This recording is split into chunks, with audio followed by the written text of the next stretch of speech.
So we're live on Facebook. Good evening. It's another week, and I'm so happy and grateful to be here with you all. I know you're out there, and we're going to have some people coming on the call as well. And this is, it's another week, and I'm very grateful to be here with all of you. And tonight we're going to talk about rituals, and I'm going to start with actually my ritual of just a breathing and a centering technique. So if you want to if you would take a comfortable position and you want to have a straight back and begin to focus, and just begin to focus on your breathing. And you can close your eyes or not.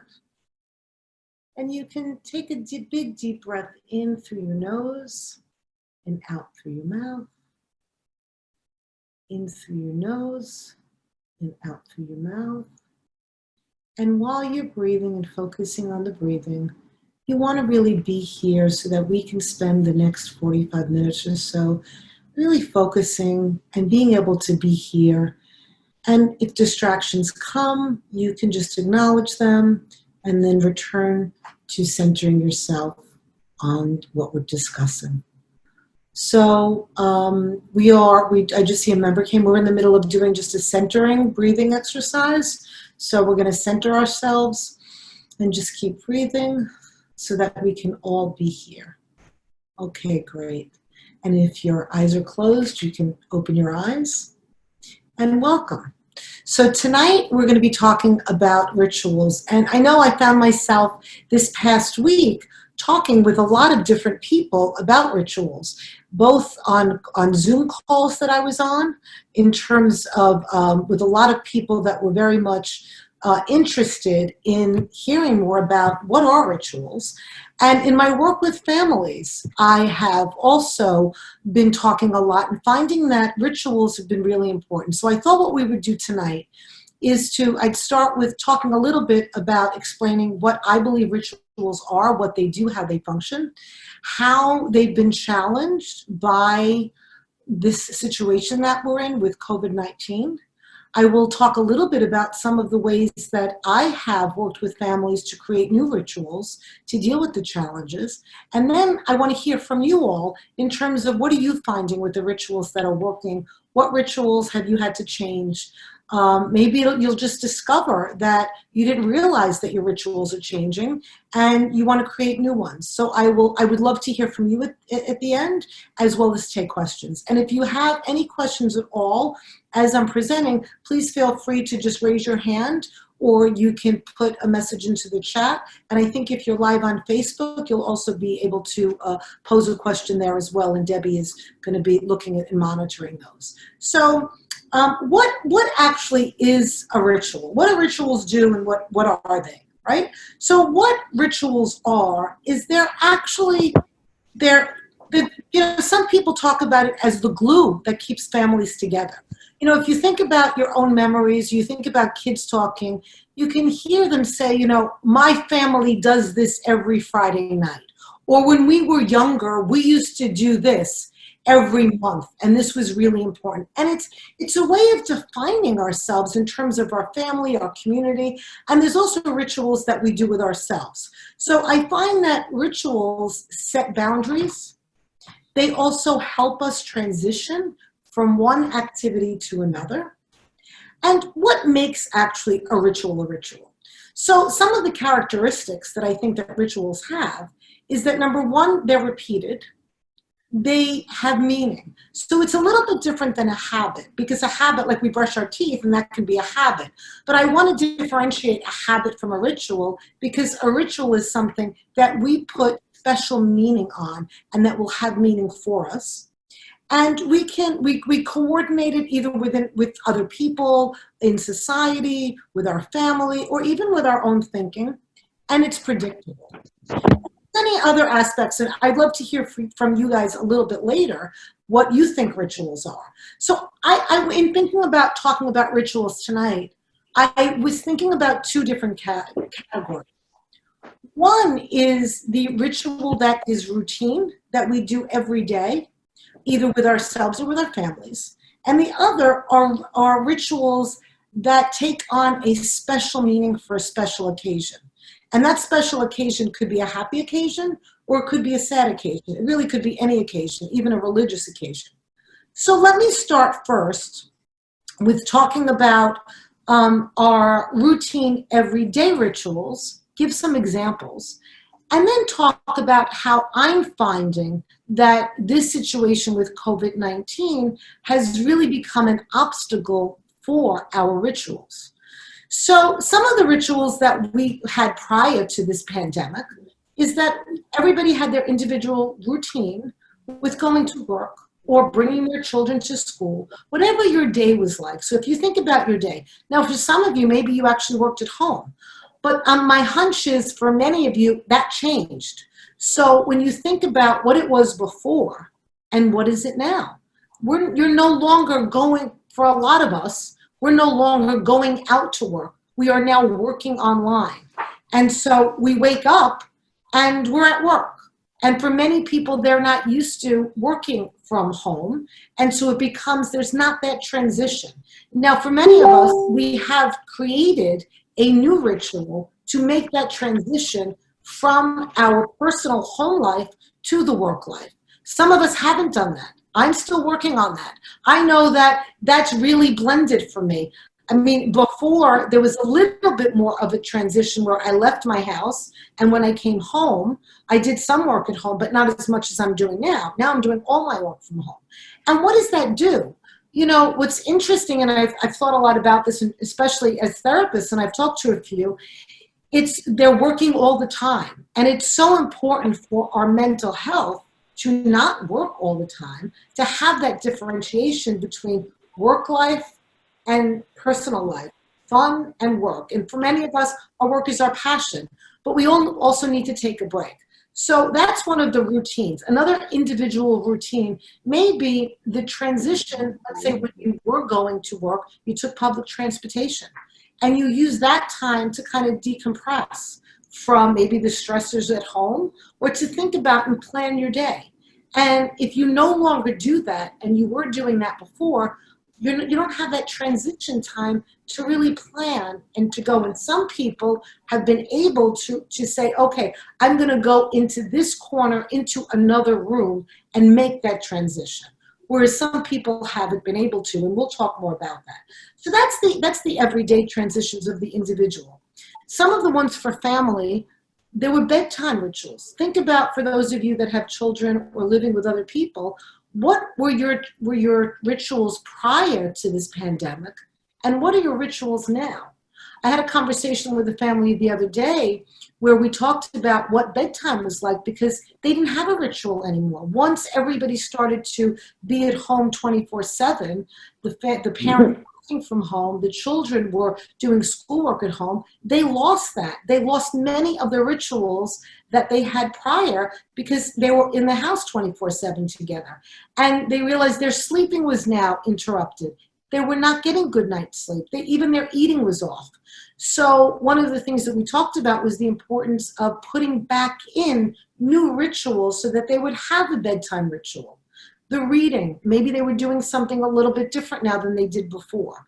So I want us to be thinking and talking about, and you can think about your own rituals, what has changed within your family since being home? Then there are so those are some of the routines, right? Again, the transitioning from work. How do you transition from work to your interaction with maybe you have a significant other, your spouse, with your children? Are you finding that you're always saying, I'm working, and they don't know when they can spend quality time with you?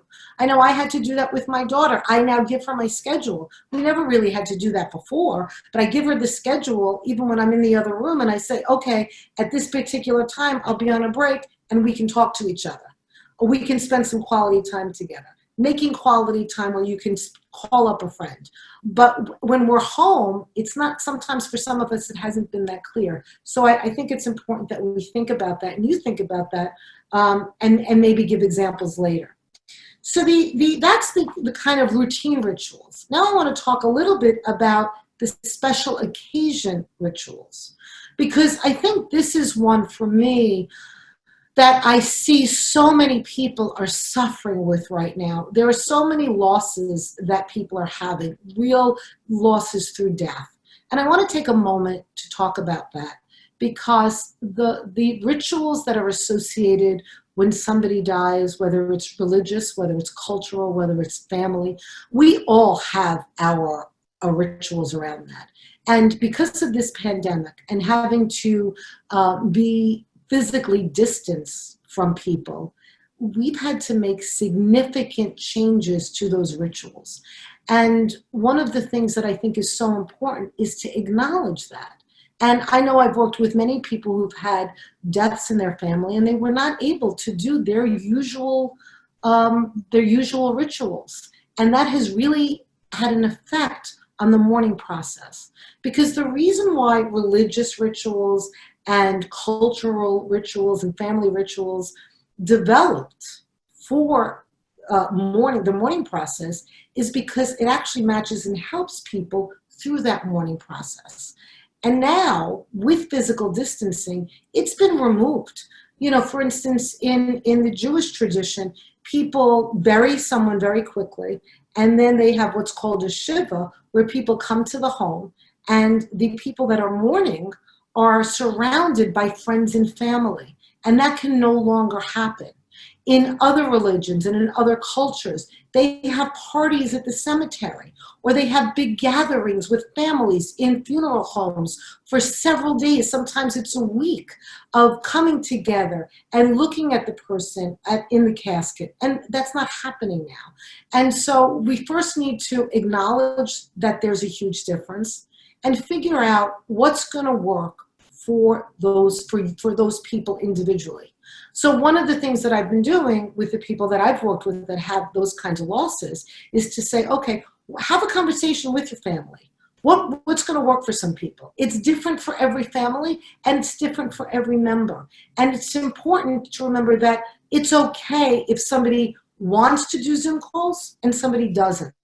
Because we all in general, even within those rituals, mourn very differently and have different needs. And I think it's really important to respect our individual differences, but also acknowledge what the differences are in terms of what we can't do now and what we need to do for ourselves. And have those conversations, and that's so important. So for instance, you know, some people have done Zoom calls after the funeral with different family members. Some families have chosen to wait, and when the ban is lifted from physical distance, they're going to have memorials. They will bring more people together when they can physically. It depends on what the family wants to do. So those are more of the celebratory ritual with death. I would also like to talk about the other kind of rituals, with celebrations that are happy. There are big birthdays happening. This is a graduation season. There are engagements. There are weddings. And it's been really hard for people. One family early on when the pandemic first started and we went on social distancing, they had this trip planned. They were going to go to Spain for their child's birthday, and they had this entire vacation planned. So what we talked about and developed was an alternative plan. They couldn't go away. They mourned that loss together as a family. They had a little pity party for themselves, but we also talked about what they can do. And what could they do? They actually visited the place online. They made a big party within their home. They dressed up in the clothes that they were going to wear when they were visiting. I think one of the countries they were going to visit was Spain. They made food that matched what the food they would eat there. And they did it, and that worked for them. Some people that might not work for. So it begins with a conversation. What was the plan, and what does the person want to do? And I think that's so important to talk about that. And it's the acknowledgement, because sometimes we want to push this stuff away, and that's not healthy. And so with rituals, we want to acknowledge what they were. What are we missing out on? What do we need right now? Come up with suggestions, and then work it through and think about it from yourself as well as your family, and be really respectful. So I think I don't want to talk too much more right now because I feel like I'm lecturing. I just wanted to start us off with that. And I would love to hear a little bit more about what your experiences are with rituals, whether it's an individual or it's a family or even an observation in society, and also take questions as well. So please share your experiences. What are people experiencing out there? I know, I'm not sure who's on the phone call. Let's see, I know Sandy's there. I don't know who else is on. Does anybody have any comment? I'd like to say that my schedule is completely off. And so are my kids, which makes it difficult. So, working the hours have changed, obviously, but also our sleeping rituals have changed. And I'm not sure how to get back to that, or if we make new ones. I don't know. Is it working or not working? Because that's the important thing. For the family that I was talking about, it wasn't working, but until I really explored it and talked about it, they were having some struggles during the day. And as we all know, sleep is really important, right? It's really important to get routine sleep. And once I started asking, because I always ask the basics, are you sleeping? Are you eating well? Are you getting any movement and exercise? Those are basics. And I always check those first before getting too analytical, right? So when I was doing that, we realized, oh my God, the kids are not sleeping. Nobody's sleeping well. Who's sleeping together? Who's not sleeping? And it was like, oh, you're not sleeping? Okay, we have to figure this out. We got to get you guys sleeping. So what did you do before this? And that's how we unpacked it to figure out what would work better. So Debbie, if you're finding that you're not personally getting enough sleep, what's going to work for you? If the kids are not getting enough sleep, what's going to work for them? But maybe it's okay. Like my daughter's on a completely different schedule, right? But it's working for her right now. So let's say she's getting enough sleep. There are days when I'm not getting enough sleep and other days that I am. And what do I need to do to get back into that? So I would first start with, is it working or isn't it?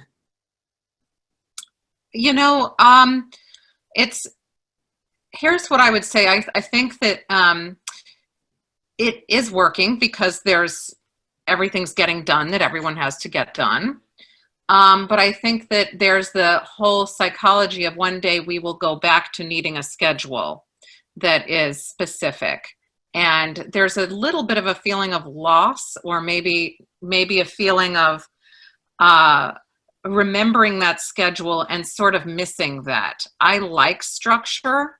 And so, my natural inclination is to want that, but everyone can drift very easily from that. So is it working? We're getting everything we need to get done. But, my son put together, which I thought was pretty good of him to do, his own schedule for himself, what he does every hour of the day, which that was the first time that happened. So I thought that was actually a plus. We didn't prompt that just happened. But I think that was a real indicator that we want to get back to that even if it's working, we want to get back to our schedules. So it's interesting because you're saying even though it's working, you're missing it. And so maybe just have a conversation, and so was he, right? Because he created this schedule. So he might be missing also the rituals, but he wasn't thinking about it that way. And he came up with a brilliant idea for himself to take care of his own needs by creating a schedule, which is phenomenal. So maybe start with a conversation with your entire family and sit down and say, hey guys, look, this is what I noticed. I love that you made a schedule. And I've been thinking about this, even though it's working, I kind of miss our routines and I miss our rituals. Like, what are people feeling? Like, and maybe you don't want to go back to the old one. Maybe you create a new one. And I also heard some kind of a little bit of worry and concern. Well, what's going to happen when we go back, right? Or when the bans are lifted. And that's like a whole nother, I was thinking about this today, actually. That's a whole nother conversation. And I think a topic for the future, because it is going to lift, but we're never and this is kind of sad. And I'm going to say it. We're not going back. We're going forward. And the reason why I say that is because I don't believe in life we ever go backwards. Because when we go forward and the ban's lifted, we are now in a different place than we were when it started. We've now had this experience. So we are no longer who we were back then. So we can't go back even if we wanted to, because we are now different people. We are, like, I am now somebody who just lived through having to live through social distancing and through a pandemic and the experiences that I had. So it's going to be, we can go back to maybe being closer to people, right? But I don't think it's, and as a lot of people talk about this, it's not an on-off switch. Like, it's not like a 9/11 where, okay, we're back. It's gradual, and we want it to be that switch to go back. But I don't believe, that it's going to happen. And Bruce, who's also in this from a medical situation, and he really knows what's going on from a virus and a pandemic. Please, if you want to agree with me or disagree with me, but I think that because I know what you think, it's the same, that you agree in terms of this is going to be very gradual, and we're going to be in this and dealing with this for a really long time. And I say, like, I say that with a little bit of hesitation, because nobody wants to hear that. Like, and people are going to get mad at me for saying that, and they're going to resist it. But I have to be honest and tell the truth. We're not going back. We're going forward. We will be able to talk to people a little bit closer, but it's going to be gradual. And so what I want to say is, when you're thinking, like, what is going to happen then, maybe, you worry about it then, right? You worry about it then. And then you think, okay, knowing that your family and you will deal with it when that happens. Susan, there's a question for you from Earl. Okay. Some people are using their bedroom to work from. That can be detrimental to your sleep. The separation of your work and rest area is important. Actually, a statement, not a question. Earl, that's a great question. I think that for some people, they can't. There are families. I teach students at Kingsborough. I work with a wide variety of different circumstances. And some people, they can have a lot of people in their homes, and there's not enough room for some people to work places. I have students that are on classes and they're in their bedroom. That's where they have to work. I have patients, that's where they have to work, right? And so if you can make that, if you have the luxury of having the space to do that, do that. But if you don't, there's ways to do that. And maybe you go through the transition of, and some people just have a bed in their bedroom. They don't have a chair. And if that's where you're comfortable working, then okay. Like, my daughter loves her bed. She works in her bed. She loves it in there. There's plenty of places she can go, or there's a couple of places. But I think it's important is to make that mental differentiation of it, being able to say, is this working or isn't? And how do I gradually transition? So if the person who's in bed is having also difficulty sleeping, maybe they can work on the floor. Maybe they can actually work on the opposite side of their bed. Go to the end of the bed so that they're not in sleep position. So there's lots of room and ways to change it so that you can be a little bit different when you're working versus just laying down in sleep mode. Does that help, Earl? Is that clear? I can't see the chat, so maybe you can let me know. And Debbie, I just want to get back to what you were saying. Did I answer kind of your questions? Was that helpful? Earl said yes. Yeah, I just want to go back to, like, start with a conversation with you with your family and say, hey, I'm kind of feeling this. I would love to start maybe a different ritual, or do we want to go back to that ritual, and see what everybody else is feeling. Absolutely. Absolutely. I think I will say that I've heard from others, and I've heard from students also, that no one knows what the future is going to be. So it's hard to set up a new ritual when there's uncertainty. And so I think that is one of the things to work through, and absolutely conversations help with that. But that is something that adds to the mix here, is that when there is uncertainty about the future, for example, if it's the end of the summer and you're a student, you know that you're going to be sleeping in during the summer probably, but then you're going to have to change your schedule come September when the school year starts, or August, wherever you are. And I think that is the part where, when you don't know, am I going to be on on a sort of fluid schedule or on a more rigid schedule. That's just something interesting to sort of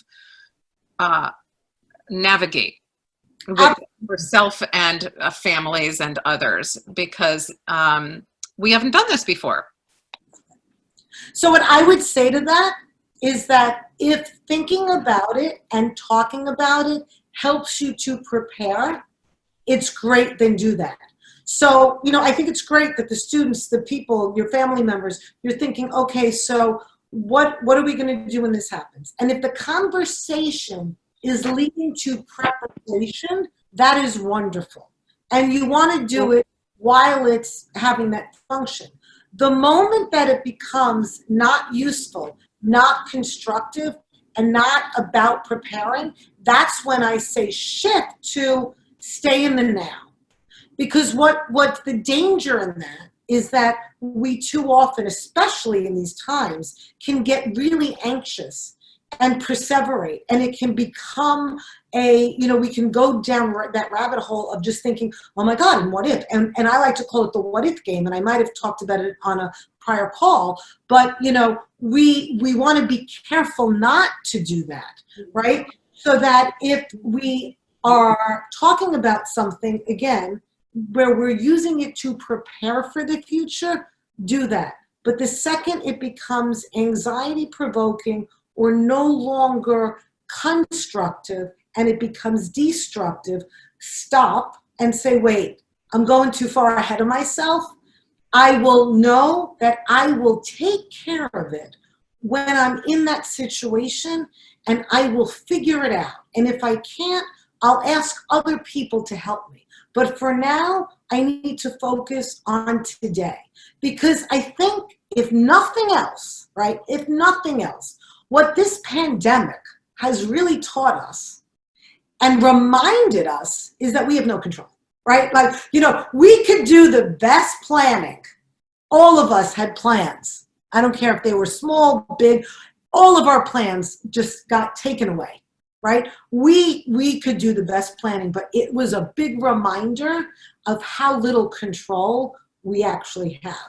And what we can control is what we do in this very moment, in the next 5 minutes, in the next hour, right now. And to bring us back to that moment. And I don't want to sound too woo-woo, but it's true. Like think about now. So again, just to underscore that, you want to think about the future and do planning if it's helpful. If you're building your skills in your toolbox for the future, right? If it's going to be helpful. But the second it's not constructive and it becomes destructive, go, whoa, wait a second. Now it's causing me into anxiety mode. It's no longer productive. I need to stop and just now come back to now and what's going to help me now.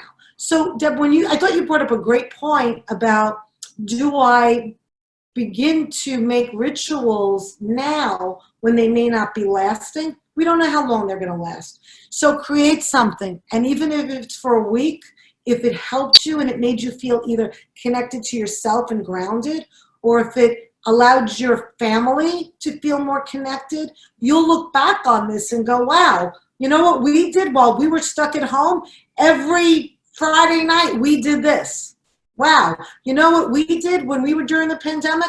Every Wednesday at 6 o'clock, I did a, Ask Dr. Susan call, or every, whatever that is. And it's okay. You don't have to worry about how long it's going to last. Because a lot of times, if you think about your own family, how rituals started, people didn't really sit down and say, okay, let's start a ritual. It just kind of, they found themselves doing it. And then they would do it over and over again. So you might see that, but you might go, oh, hi, guys, we just did that like yesterday. I really enjoyed it, and I loved it. Let's do it again. So I'll give an example. The other day, my daughter saw something on a video where it was, she's been creating food. She's a vegan, and she's been experimenting in the kitchen, and she's become like a great chef now.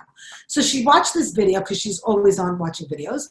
And there was this, I'm going to say it wrong, but it's a challenge where you have somebody else give you ingredients, and they challenge you to make a dish for them. Now, I had to do it for herself. So what I had to do was I had to like choose ingredients in the kitchen, make a surprise box, and the ingredients didn't even have to go together. And then she had to create a recipe or a meal using these surprise ingredients. And we did it. So I put all these things together in a box and I said, here, do something with it. It was fantastic. She had a blast doing it. The food came out great. And I go, oh, let's do this again. So we're going to make a ritual out of it. Because and why is it a ritual? It was like creative. It gave her a skill, gave her something to do, but it also created something for us. Like, it was great. Like, she had to think about what was I going to like. And then I sat down and she presented it to me. And then I had to taste it and she was nervous and she knew I'd be honest. So it became this like really cool thing. And now we're going to do it. And maybe it's something that we even do after the pandemic.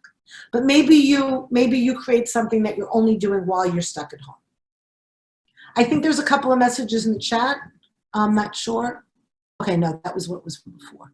Great. So let me just open it up to other people. I think we have additional people on the call. Anybody else want to ask a question about rituals or share a difference that they're seeing, either a loss of a ritual that they experience within themselves or with their family, or something they observed in their community or in the bigger public?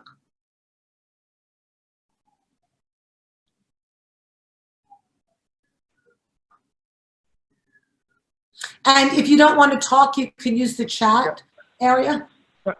Tom's on, Susan. Hi, Tom. Oh, Tom, I know of a ritual that you can certainly speak about. Tom, you attended a Zoom bat mitzvah. I did. I think it was the first one in Long Island. Fortunately, and it went very, very well because of social distance. The rabbi actually stood outside the house. It was a beautiful day. The bar mitzvah boy. And Tom, can I just add, people don't know this, I just want to add, Tom is actually in Nashville, and the bat mitzvah was happening on Long Island. And he and his family, his kids and his wife, was going to go to the to Long Island. That was the plan, right? You were going to attend live like everybody. That was because all five of them had come several months earlier to my son's bar mitzvah, which fortunately beat by a few weeks the onslaught of COVID-19. So we were very blessed, and we participated in it, and it went very, very well.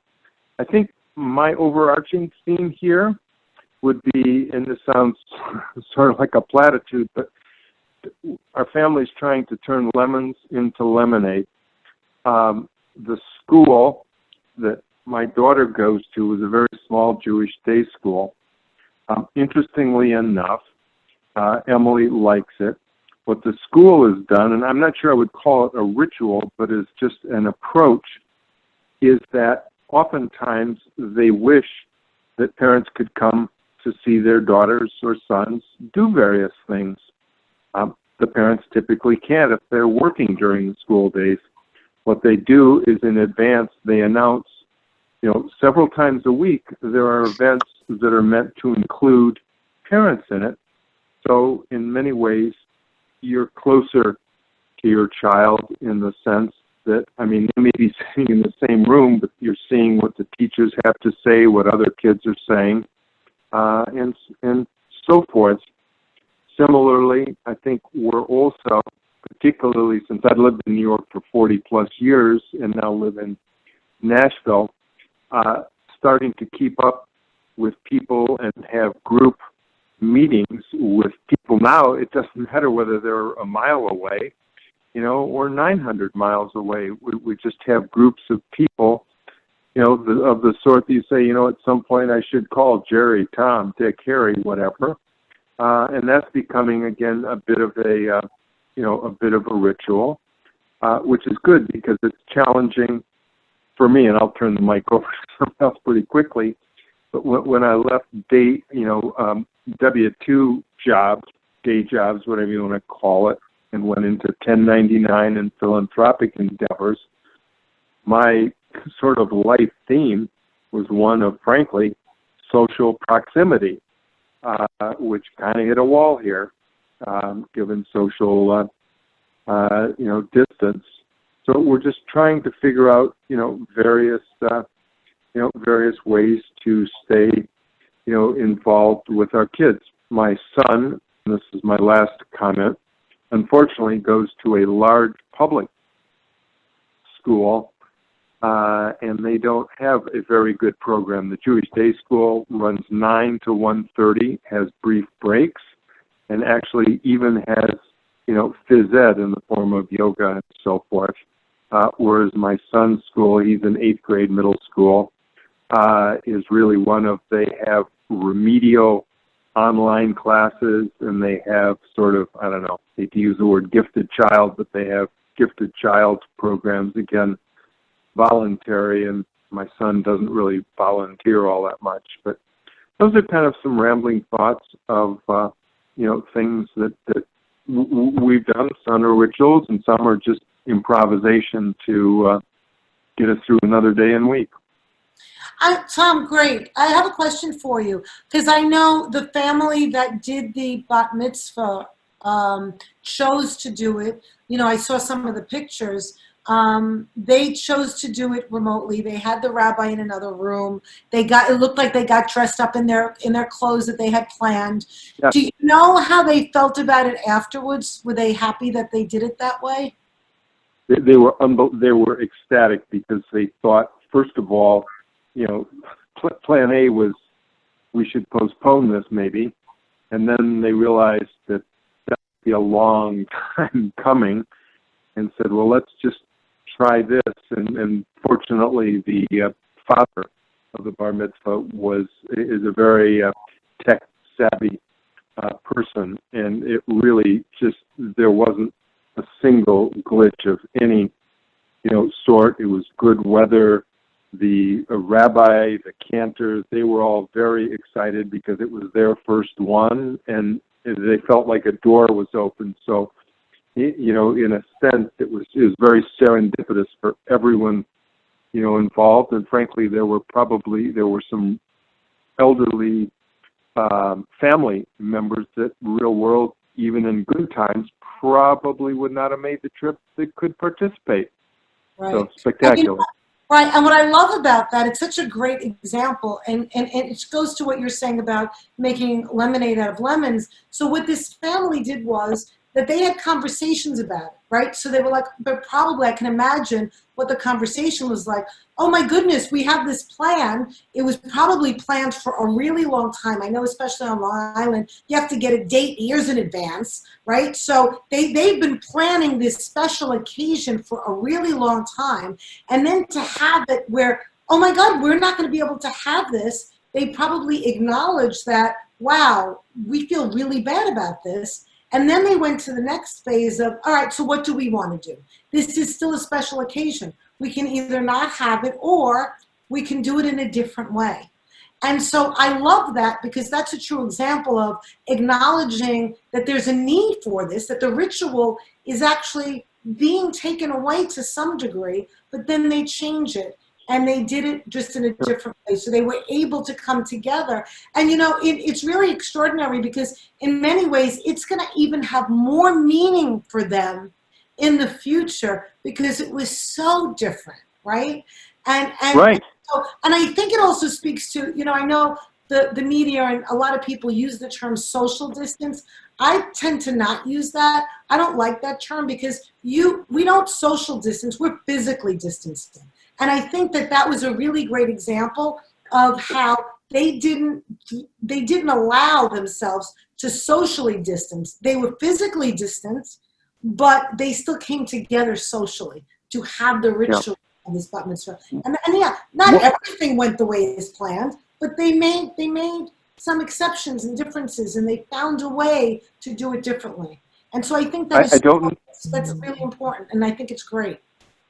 I want to say one more thing about the family. I don't know this specifically, because I didn't ask, because it would have been awkward, but I have every reason to believe, just knowing them, that in fact money that would otherwise have gone towards a relatively lavish party, my guess is at least 50%, if not more, like the various philanthropies and so forth for people that were really having a very, very bad time as a result of all of the, COVID-19 things. So again, they turn, that towards a different ritual of giving as opposed to partying. That's right. And I want to underscore something that's really important too, is that especially for parents and for themselves, but really for parents of children, because parents tend to want to protect their children and not allow them to feel bummed that they can't have the birthday party that they planned, they can't go on the vacation that they planned, they can't have that graduation that they had been planning, to allow their child to feel bummed about it. That it's okay. Like, they're allowed to go, not to right away and say, oh, no, it's okay, we'll make it better. No, have the pity party. Have a momentary pity party and just go, wow, this stinks. Yeah, it does stink. It does stink. Okay. And now what do we want to do about it? And what's going to work for you? And you might be a parent of 2 kids, and one kid for their birthday wants to do one thing, but it doesn't work for the other child. Accept difference. Every child, every human deals with loss, with things differently, and there's no right way. It's about getting in touch with oneself, as well as allowing the children to get in touch with themselves and seeing, okay, so what do you want to do? Think about it. Let's figure it out. Let's talk about it. We could do this or that. But I just want to underscore the importance of allowing oneself to feel the way they feel. They're allowed to be bummed. It's okay. It's when we don't allow ourselves and other people to feel that way that then it gets really in the way later. Earl said that was a really cool example that worked positively. Great. Bruce, you want to talk? Great. Thanks. Yeah, so Susan, great points and great discussion. So thanks again for hosting this. Very insightful. I think one question that might be interesting is, so say you understand the importance of changing rituals and doing things differently, but there are a lot of people out there who may be creatures of habit, and it's very difficult. And you can explain sort of in a big picture way down the road, this is good, this is important, but they can still be very resistant because it's important for them. The thought still is that it's going to return to the same. What are some tips to either help communicate to other folks or convince people that things are going to be different and sort of move? It seems like you would have to move some people more gradually. So I'm wondering if you have any thoughts about do that. Yeah, do you have something in mind? Like, is there a specific, I'm just trying to get a little bit more sense, like, is there an example of something specifically that you worry about with people where it's not working right now for them? Yeah, I think you see like one of the reasons I see people not complying with a lot of the social distancing measures is it seems like they want to keep doing things the same way. Yeah. So whether you see people gathering and getting together, and because that's what they're used to doing. Right. And they'll do that, and you'll see they won't be taking precautions and things like that. Yeah. Yeah, and I think I get it. Yeah, I was thinking that too. Because we've even had, this is so complicated. I mean, part of it's from a psychological standpoint, it's denial, right? Mm-hmm. So you don't and we all experience that. We don't want it to be true. We don't want it to be true, right? So it's about the need to accept it. And I think there's different categories of people. Mm-hmm. So I think one category are people that haven't been touched directly. Because as we all know, the best way to convince someone of something is by having that experience, right? Well, so if somebody is not touched by it directly, they're not going to get it. And it's almost like we're not going to be able to convince them. There are some people that we're not going to get to, unfortunately. But unfortunately, the stakes are high. The stakes are high. So, do we do law enforcement? We have to be really careful of that. I mean, we can go on forever about this because there's all these different levels. We've seen some of the videos lately. Certain communities, certain people are being targeted more than others. And it's ending up in things that happen all the time, with people being police officers being violent towards people when they weren't doing that. You know, good intentions, and then there's all this other stuff. But to get back to like, how do we approach people? You know, the other thing is from the leadership, right? So we've seen, unfortunately, our leaders and what people are being exposed to in the media, they're not doing it. So if you're not seeing, like, let's say you're watching the news and you're not seeing the president and you're not seeing the vice president and you're not seeing other people that you consider your role models as not doing it, why would you do it? And there's also something, and you know about this from a physiological standpoint, a brain standpoint, we have mirror neurons, right? And so we mirror people. And even if it's not conscious, and you know, Debbie's husband Joel talks about the unconscious. And we know that a lot of our behavior is unconscious, right? Are we making 80%, 90%? It's unconscious decisions. So when we're watching other people not do it, then what's the incentive? You know, and I wonder if the president, if the vice president, if other people who are in leadership roles were all doing the same thing, how that would be impacting on people. You know, it would be an interesting study. Do we look at where they are doing it, like in states? Do we see more people that are complying with that or not? You know, there's lots of different things. So I think there's the larger group mentality. And then, you know, it's interesting. We can all experience this. I went out and I finally went out. I hadn't been out in weeks and weeks and weeks. And the other morning I went, I think I'm experiencing what everybody else is. It's like enough already. So I decided early in the morning to go out for my walk. And I go to the beach and to the boardwalk, and it was like two different worlds. I'm completely covered, not only in a mask, I was overdressed. I had like 4 layers on. I'm sweating. And I'm watching people on the beach, they're in their bathing suits as if nothing is going on. No mask, no clothes, out there talking. And I'm like, are we on different planets? You know, and we are on different planets. We're creating this whole world with ourselves. So I think it's, you know, it's a difficult thing. So part of it is, to answer again, getting back to your question, is one group, it's not touching them. So they don't feel it. And unfortunately, until it touches them, the risk isn't there. The other thing is people are in denial and they just don't want it to be true. And so the education, really reminding people of the risk factor consciously, you know, and maybe we need to keep, you know, even though I know people want to say, you know, I'm somebody who does look at the good, right? I'm always like being optimistic. But maybe we actually need to show the reality of flashing the number of deaths, of flashing the numbers of new people infected constantly so that they can see it, you know, on both a conscious and unconscious level. It's difficult.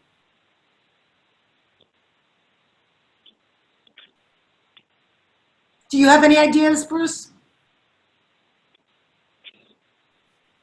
Yeah, I think those are good points, and you can't always reach folks. So I think people will change to new normals in different ways, and people who are closer to it realize that, okay, life has changed, and so they might be moving towards their new rituals quicker and earlier.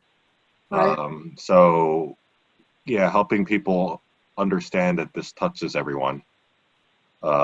However you can, but that's always going to be a challenge. So. Yeah, and you know what I'm thinking about is, as you're talking, 2 things. One is in terms of what works in terms of getting people to change behaviors, right? And reinforcements. It's my teaching psychology right now that's coming back to me. And you know, how did we get people to start a new ritual of putting a seatbelt on in the car, right? It was negative reinforcement. So it's you know, and people still might not put their seatbelt on if it wasn't for that annoying noise that they hear. So they won't stop the noise, so they put their seatbelt on, right? Yeah. So it's almost like, you know, maybe we start like one of the campaigns that I saw in New York was, you know, to call people out, right? I actually did that recently. I was in the laundry room, and there were 2 people that came down. Like everything was fine, and there's big signs in the laundry room, please wear a mask. And they're like, you know, everything's fine. And I just looked at them and I said, where's your masks? And they were like, what do you mean? I went home. I'm like, yes, but it's for other people too. Like, you need to, there's a sign on the door. So, and that's a scary thing. My daughter was like, you can't say that. They may come down with guns. But it was interesting. They came back down with masks on. It worked. Mhm. So, we want to use our judgment, but maybe if we are constantly telling people like, hey, put on a mask. And we had people like in public places, in parks this summer, giving out, distributing masks, making it really cool. We talked about this on a call last week. And bedazzle your mask, make it a cool thing, So those are kinds of, we have to think about how do we change people's behaviors in other realms and what works and what doesn't. I was thinking of the drug campaign, right? Of like, this is your brain on drugs when they had the eggs in the frying pan. That didn't work, So although I'm saying maybe we flash the numbers, I'm thinking, maybe that's not going to work because that whole campaign didn't work. So it's really, thinking about where were we able to change group behavior in other ways for safety and implying some of those measures. Mm-hmm. And having conversations, maybe on an individual basis, like and talk about safety. And again, I think it's different groups. And the more we normalize it, the more we normalize it for people, the better it is. So the more people we get on the bandwagon. And then there's going to be people who just like don't listen to anything anyway, and they have other issues. Mm-hmm. Do you, I know they talk about certain numbers, like if you do something a certain number of times, it becomes a habit or it actually becomes a ritual. And I can't remember those exact numbers. I think some do 21. There's been some research that says 21 days. Uh-huh. That's why you see a lot of the 21-day like meditation challenges and these 21-day things. And it it depends on which research you look at. Mm-hmm. And so how, I've seen the days thing, and I've also seen the times repeated thing where like if you repeat something, et cetera. And how grounded is that in terms of research or experience? I mean, I know there's not an automatic like suddenly something magical happens at day 22 or 21, but Right. is there variation among people? There is. I don't know, off the top of my head, I can't like quote a lot of the research. I know there is a lot of research, and there is some findings about that. But I think it also depends. And actually, Joel may know some of this, but because it depends on what the task is and what it's getting to, and on what level of the unconscious.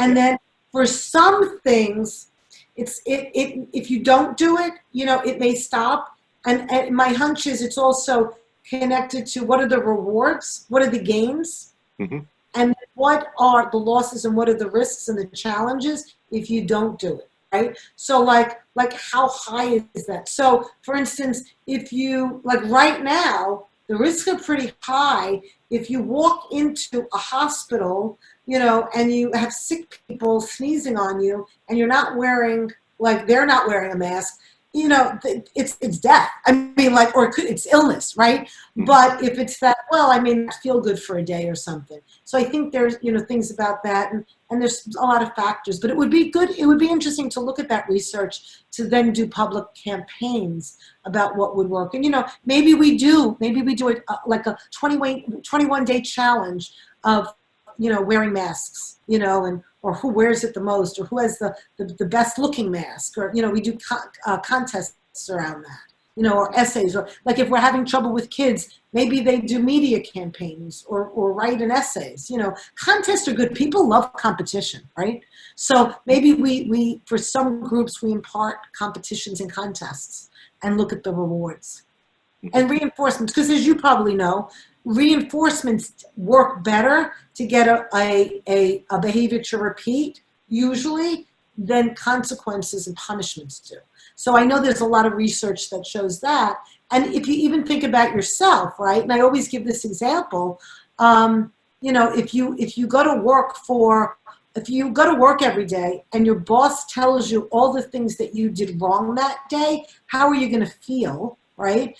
And then how energized are you and how committed are you to doing really good? And do you get more anxious and more nervous of what you're going to do wrong versus how do you feel if your boss tells you everything you did right that day, right? And then, I'm doing this fast because I'm seeing Joel coming on and I'm looking at the time. So Hold on, I'll this- scoot over and Because I think we have an expert puppet on the uncut. just came in. So Joel, No, hey we Joel, have- hi, welcome. How you doing, Susan?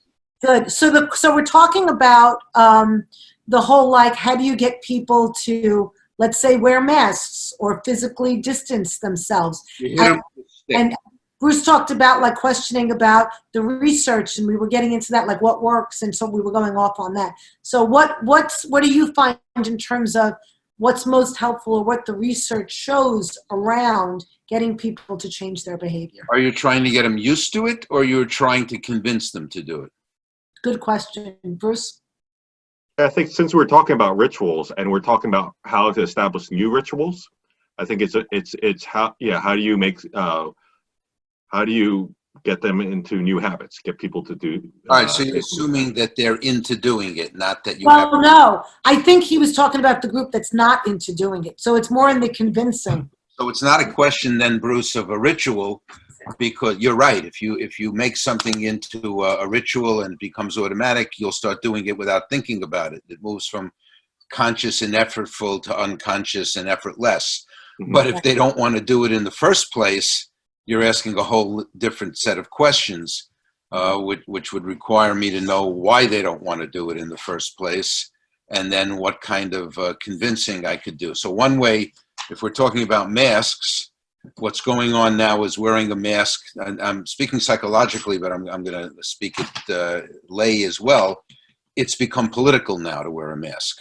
It's no longer a safety issue or a choice. It's a political statement. I wear a mask. I'm a progressive. You don't wear a mask. You're from a red state. You're a conservative, and you're disloyal, and so on and so forth. And I'm, loyal and sensible. So what has to happen, which isn't happening, I think you've written about this, Bruce, if I'm remembering correctly, is that you need one voice instead of 20 voices, because what you're going to do is you're going to follow the voice that fits your pre-existing opinion and attitude. So if you're going to get one point of view from Fox News and another point of view from MSNBC, you're not listening to both of them. You're just going to listen to your own point. So what's happening is the governors, the politicians, and the opinion makers are speaking with multiple voices. And so what people are going to do is pick the voice they like. You go to a doctor, the doctor says you're fine. You go to another doctor, the doctor says you need surgery. You're picking the one you like. If you're into surgery, you're going to have surgery. And if you're not into surgery, then you're fine. So I don't know if that's helpful or not, because it actually is depressing, but that's the reality of it. Yeah. And Totally the reality. I'm sorry? I just said totally the reality. Yeah, In summary, unfortunately. I wrote a little blog. I don't write like you, Bruce, but I wrote a little blog on Psychology Today called Misery Loves Company, Not Isolation, where I'm talking about there are forces, psychological forces that are against us isolating and wearing masks and that kind of thing. But the force in favor of it is listening to a person who knows what they're talking about, like you, like us. But if you have another person talking about it in a different way, that's who you're going to listen to. So I'm sorry I couldn't be more helpful.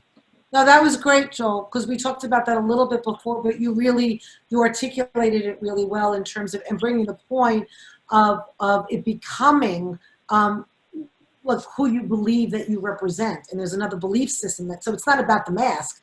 It's about the group that you belong to and what your group is doing. And that's a whole different dynamic, which makes it both harder, but at least you identify it. And, are we really going to get that group to whatever that group is, right? The group that's not doing what you wanted to do, we need to move them, and maybe we're not going to, I don't know, but I think I'll tell you what won't work is telling them how stupid they are and what bad people they are. That's not going to convince them. No, absolutely not. I had this thought. I had this thought a couple of weeks ago. I said, because we were just talking about challenges and doing 21-day challenges. Yeah. I really wanted to have everyone in this country, right, watch for a week the opposite news. I really wanted to do that with so many people. Just say, okay, for 1 week, I want everybody that's watching Fox to watch whatever else. And if you're not watching Fox, watch Fox. Yeah. And then see what happens to your thought process after that 1 week, just as a test. That's my my fantasy. I really want that to happen because it would be interesting. It's an interesting experiment. So I have some data on that that's not mine, if you're really interested. A colleague of mine, Drew Weston, who's actually also a member of Renaissance, did a study where he wired people up into an fMRI machine, and then he presented them with a contrary political point of view. And it wasn't the cognitive part of the brain that lit up. It was the affective part of the brain that lit up, because they didn't hear it as a logical argument. They heard it as an affective arousal, and then they defended themselves from the attack. Right. So we have to be aware that that's why you never convince anyone in a political argument, because a political argument is actually an affective rather than a rational argument. Now, I would wonder what would happen though if it was repeated over time, right? Because that's a one-time thing. So after being exposed, exposure, right? So if you're exposed to it for a week and you follow the ritual, right? Getting back to rituals because that was the topic. But if you actually did that for a full week, I would be curious what would happen to you. Because what happened to me is I was finding that I was reacting and feeling that emotional when I was reading people's posts on Facebook and that didn't agree with me. And to me, it was ridiculous. But I had this epiphany one day when I was just calm, actually was on my walk. And it was like, we all, most of us, not all everyone, but most of us want really what's best. So we all have that, most of us, in commonality. But the way we see it to get there is what's completely opposite. And I know this sounds simple, but really if we focus on what the end goal is, like in this case, we want everybody to go back to work. We want people to make money, right? So people who are looking at it financially, we want that to happen. We want people to be healthy. But the way we are getting there, that's the differences. But that's probably a whole nother talk. But that's a classic study too. I won't get deeply into it, but a psychologist named Sharif, back, I believe, in the 1960s, found that the way to get people who dislike each other to stop disliking each other is to find a superordinate goal that requires cooperation between them in order to succeed. And then they, of course, have to cooperate, and then they find out that the other person's not that bad. Right. And you got to find that superordinate goal. Yeah, it's the commonality, right? It's the commonality. Yes. So I'm just looking at the time and anything, Joel, do you want to add anything else to this? I know you weren't here for most of it, but we were talking about rituals. I was busy delousing the groceries. But that's become a new ritual, right? So speaking of rituals, I think most of us are experiencing that. I'm now ordering my hands. Right. I now I don't shop. I shop online. I never got groceries online before.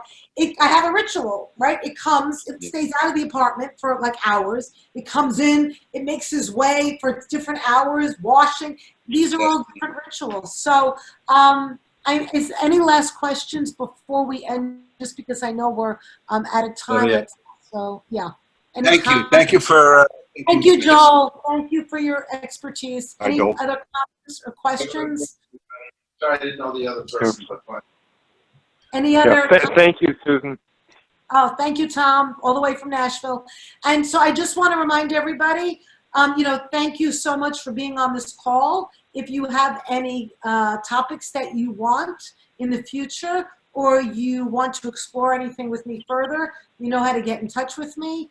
And you can contact me in all different ways, through the Mentor Project, through Dr. Susan Bernstone at gmail.com, at Dr. Susan at drsusancares.nyc. There's all different ways you can reach me. So reach out to me and also to the Mentor Project. Thank you. And you will be seeing a lot more from us and the Mentor Project. And again, please, so I'm sorry, I have to do a plug. Yesterday was Giving Tuesday. And if you didn't give, you might want to consider giving on Giving Wednesday, I'm going to call it, to the Mentor Project. There's always, anytime that you feel like you can give, please do. And I was not paid to say that, Deb.